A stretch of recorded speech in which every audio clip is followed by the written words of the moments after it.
നമസ്കാരം. നമസ്തേ.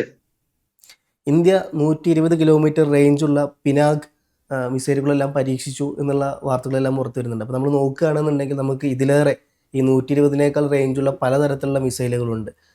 സൂര്യയുണ്ട്, അഗ്നിയുണ്ട്, അഗ്നി 5 ഇപ്പോൾ ഏറ്റവും ലേറ്റസ്റ്റ് ആയിട്ട് പിന്നെ പരീക്ഷണം നടത്തിയെന്നറിയപ്പെടുന്ന അഗ്നി 6 പോലുള്ള അത്യാധുനിക മിസൈലുകളെല്ലാം ഇന്ത്യയുടെ പക്കലുണ്ട്. പക്ഷേ എന്തുകൊണ്ടായിരിക്കാം ഇത്ര ചെറിയ രീതിയിലുള്ള ഒരു 120 കിലോമീറ്റർ റേഞ്ച് എന്ന് പറഞ്ഞാൽ വളരെ കുറവാണ് ബാക്കിയുള്ള ഇതിനെ സംബന്ധിച്ച്. എന്തുകൊണ്ടായിരിക്കാം ഇന്ത്യ ഇത്തരത്തിലുള്ള കാര്യങ്ങൾക്ക് ഇത്രയേറെ ശ്രദ്ധ പുലർത്തുന്നത്? ഈ ഇന്നലെ കഴിഞ്ഞ ദിവസം ഇന്ത്യ പരീക്ഷിച്ചത് മൾട്ടി ബാരൽ റോക്കറ്റ് ലോഞ്ചറിൽ നിന്നുള്ള റോക്കറ്റുകളാണ്. അതിന് പിനാക 120 എന്നാണ് ആ പേരിട്ടിരിക്കുന്നത്. പിനാക റോക്കറ്റ് ഇപ്പം പവസ് എന്നോട് ചോദിച്ചത് മിസൈലുകളും റോക്കറ്റുകളുമാണ്. അഗ്നി തൊട്ടുള്ള അല്ലെ പൃഥ്വി തൊട്ടുള്ളതൊക്കെ തന്നെ മിസൈലുകളാണ്. റോക്കറ്റുകളും മിസൈലുകളും സമാനമാണെങ്കിലും ഇത് രണ്ടും രണ്ടാണ്. ഇത് ഗൈഡഡ് റോക്കറ്റ് എന്ന് പറയുന്നത് ഈ പിന്നെ മിസൈലിനേക്കാൾ ചെലവ് വളരെ കുറവാണ്. മൾട്ടി ബാരൽ റോക്കറ്റ് ലോഞ്ചർ എന്ന് പറഞ്ഞാൽ ഒരേ റോക്കറ്റ് ലോഞ്ചറിൽ നിന്നും ഒരേ സമയം ഒരു 12-13 ഒക്കെ ഒരേ സമയം പോകും.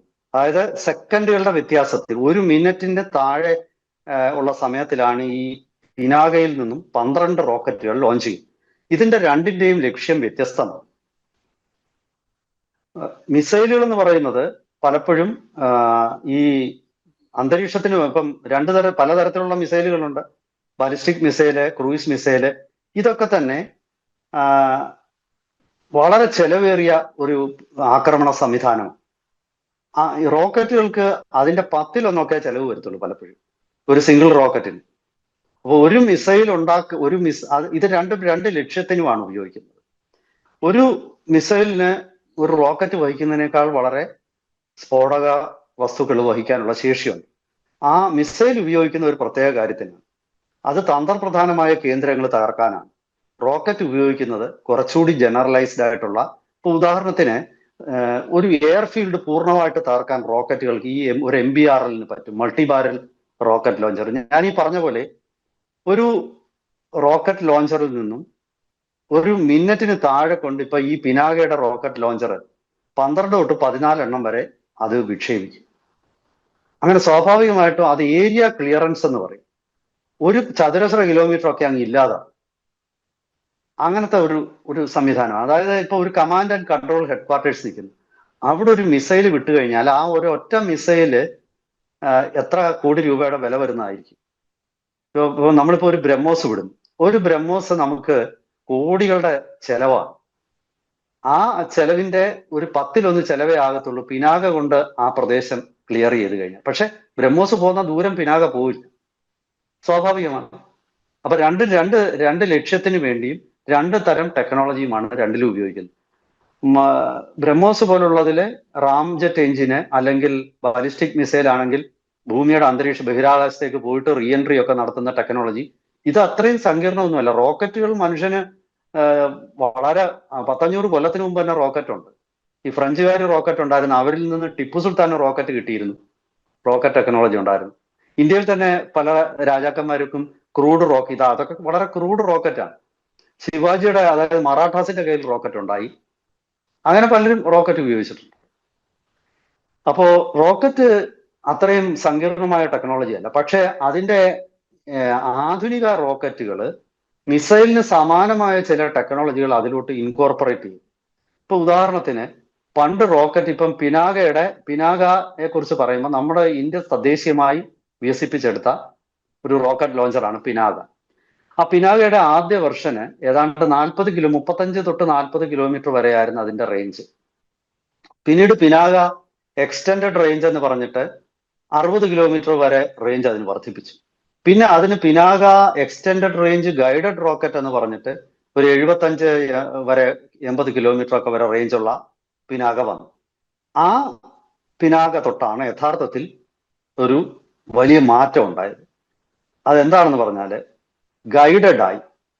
അതായത് നമ്മൾ ഉദ്ദേശിക്കുന്ന സ്ഥലത്തേക്ക് ഈ റോക്കറ്റിനെ ഗൈഡ് ചെയ്യാം. അത് സാറ്റലൈറ്റ് നാവിഗേഷൻ വഴിയോ, അതായത് GNSS എന്ന് പറയുന്ന ലൊക്കേഷൻ ടൈമിങ് ആ സംവിധാനം വഴിയോ അതല്ലെങ്കിൽ ഇനർഷ്യൽ നാവിഗേഷൻ സിസ്റ്റം വഴിയോ ഒക്കെ ലക്ഷ്യസ്ഥാനത്തേക്ക് കൃത്യമായിട്ട് അതിനെ എത്തിക്കാനുള്ള സംവിധാനമാണ്. അപ്പം നേരത്തെ അത് മിസൈലിന് മാത്രമേ ഉള്ളൂ. റോക്കറ്റ് ഒക്കെ ഒന്നും ഗൈഡഡ് അല്ല. ഇപ്പൊ റോക്കറ്റ് ഗൈഡഡ് ആയി. അതാണ് ഇപ്പോഴത്തെ ഒരു വ്യത്യാസം. അങ്ങനെയുള്ള ഗൈഡഡ് റോക്കറ്റ് 120 കിലോമീറ്റർ പായുന്നത് ലോകത്തിൽ വളരെ അപൂർവം. അത് ചൈനയ്ക്കുണ്ട് ആ ടെക്നോളജി, അതുപോലെ തന്നെ പിന്നെ റഷ്യയുടെ കൈവശമുണ്ട്, US-ന്റെ കൈവശമുണ്ട്, ഇസ്രായേലിനുമുണ്ട്.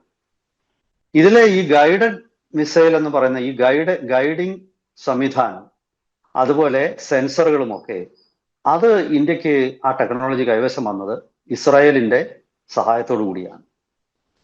അപ്പോ എന്താണ് ഈ പിനാക 120 കിലോമീറ്റർ റേഞ്ച് റോക്കറ്റിന്റെ ഗൈഡഡ് റോക്കറ്റിന്റെ പ്രത്യേകത എന്ന് ചോദിച്ചാൽ, പാകിസ്ഥാന്റെ പല കേന്ദ്രങ്ങളും ഇപ്പോ ഇന്ത്യയുടെ അതിർത്തിയിൽ നിന്നും 50ഉം 100ഉം കിലോമീറ്റർ ഒക്കെ മാത്രമേ ദൂരത്തുള്ളൂ.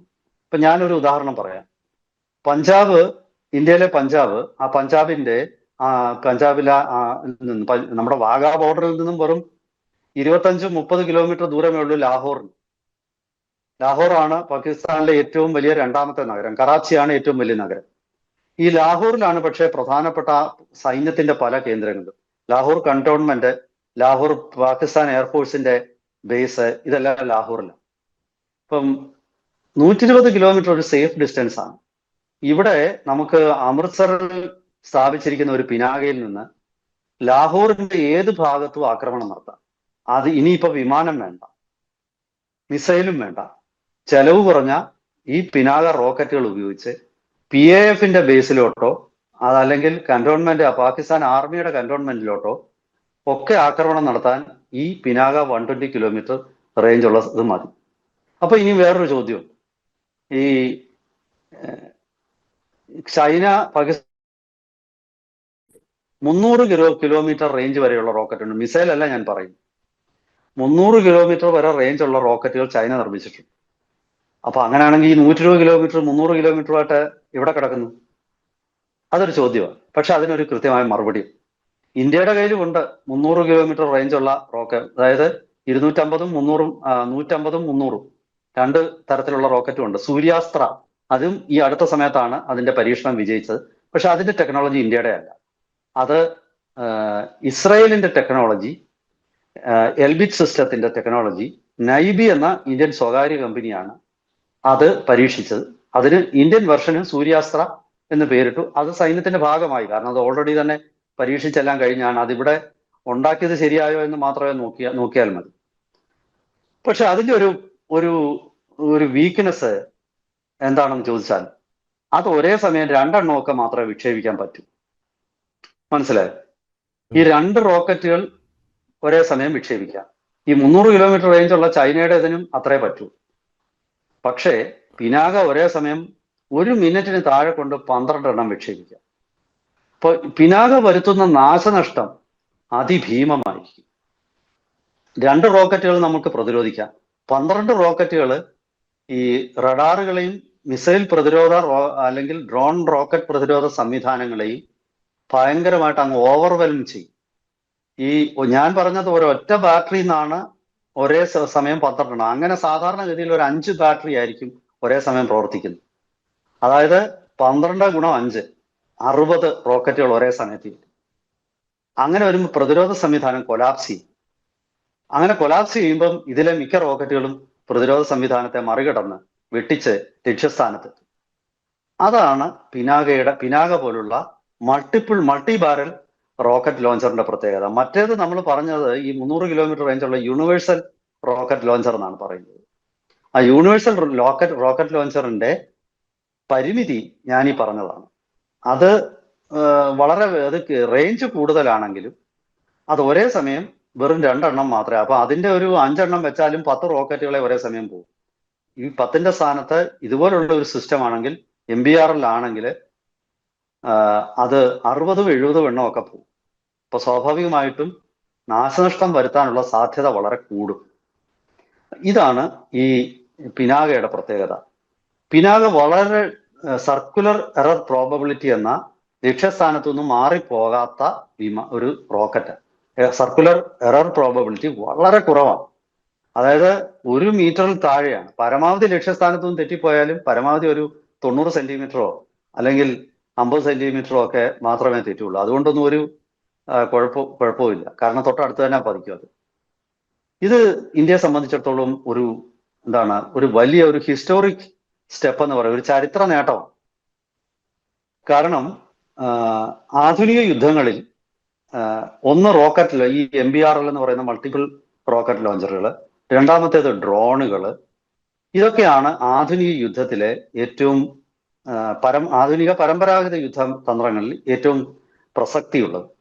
അപ്പോ ഈ 120 കിലോമീറ്റർ റേഞ്ച് ഉള്ള ഒരു ഗൈഡഡ് റോക്കറ്റ് നിശ്ചയമായിട്ടും നമ്മുടെ ശത്രുക്കൾക്ക് തലവേദന ഉണ്ടാക്കും. എതിരാളികളെ റോക്കറ്റുകളുടെ പ്രളയം സൃഷ്ടിച്ച് എതിരാളികളുടെ റഡാറുകളെയും പ്രതിരോധ സംവിധാനങ്ങളെയും ഒക്കെ തകർക്കും. സ്വാഭാവികമായിട്ടും ഇന്ത്യ ആക്രമിക്കാൻ എതിരാളികൾ ഇനിയൊന്നും മടിക്കും. പാകിസ്ഥാന്റെ ലാഹോർ ഇതിന്റെ എല്ലാ ഭാഗങ്ങളും ഈ 120 കിലോമീറ്റർ റേഞ്ചുള്ള പിനാകയുടെ പരിധിയിലാണ്. അതുപോലെ തന്നെ പല പ്രദേശങ്ങളും. ഇപ്പോ ഗുജറാത്തിൽ നിന്നും കറാച്ചി 200 കിലോമീറ്റർ മാത്രമാണ് ദൂരം. അപ്പോൾ സ്വാഭാവികമായിട്ട് പാകിസ്ഥാന്റെ പ്രധാന നഗരങ്ങളൊക്കെ ഇന്ത്യയുടെ അതിർത്തി സംസ്ഥാനങ്ങളിൽ നിന്നും ഒരു 300 കിലോമീറ്റർ താഴെയാണ് പലയിടത്തും പല സ്ഥലങ്ങളിൽ.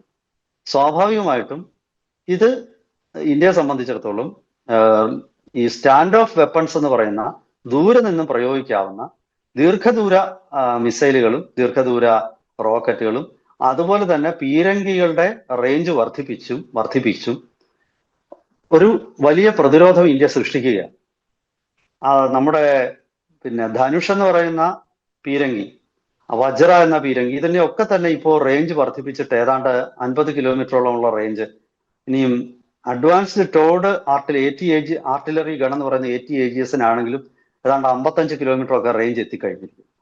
അപ്പോ പാകിസ്ഥാനിലെ തന്ത്രപ്രധാനമായ കേന്ദ്രങ്ങളിൽ നിന്നുകൊണ്ട് അവർക്ക് ഓപ്പറേറ്റ് ചെയ്യാൻ, അതിർത്തിക്ക് അടുത്ത് നിന്നുകൊണ്ട് ഇന്ത്യക്കെതിരെയുള്ള ഓപ്പറേഷൻ അവർക്ക് ബുദ്ധിമുട്ടാക്കുക എന്നുള്ളതാണ് ഈ ഒരു നടപടിയിലൂടെ ഉദ്ദേശിക്കുന്നത്. അപ്പോൾ അവര് കുറച്ചുകൂടെ പുറകോട്ട് പോകേണ്ടവർ, അവരുടെ മുഖ്യ ആയുധങ്ങളൊക്കെ അവർക്ക് പുറകോട്ട് നീക്കേണ്ടവർ. അങ്ങനെ പുറകോട്ട് നീക്കി കഴിയുമ്പോൾ സ്വാഭാവികമായിട്ടും നമുക്ക് ഡിഫെൻഡ് ചെയ്യാനുള്ള സമയം നമുക്ക് കൂടുതൽ കിട്ടുക, അതിനെ പ്രതിരോധിക്കാൻ നമ്മുടെ റഡാറുകൾക്കും നമ്മുടെ ആന്റി ഇന്റർസെപ്റ്റർ മിസൈലുകൾക്കൊക്കെ കൂടുതൽ സമയം കിട്ടുകയാണ്. ഇതാണ് ഇത്തരം സ്റ്റാൻഡ് ഓഫ് വെപ്പൺസിന്റെയും ദീർഘദൂര ആയുധങ്ങളുടെയും ഒരു മെച്ചം. വരും ദിവസങ്ങളിൽ ഇത് സംബന്ധിച്ച കൂടുതൽ വിശദാംശങ്ങൾ പുറത്തു വരുന്ന അനുസരിച്ച് വിശകലനങ്ങളുമായിട്ട് നമുക്ക് വീണ്ടും പ്രേക്ഷകരുടെ മുന്നിലെത്താം. ഒരിക്കൽ കൂടി എല്ലാവർക്കും നമസ്കാരം.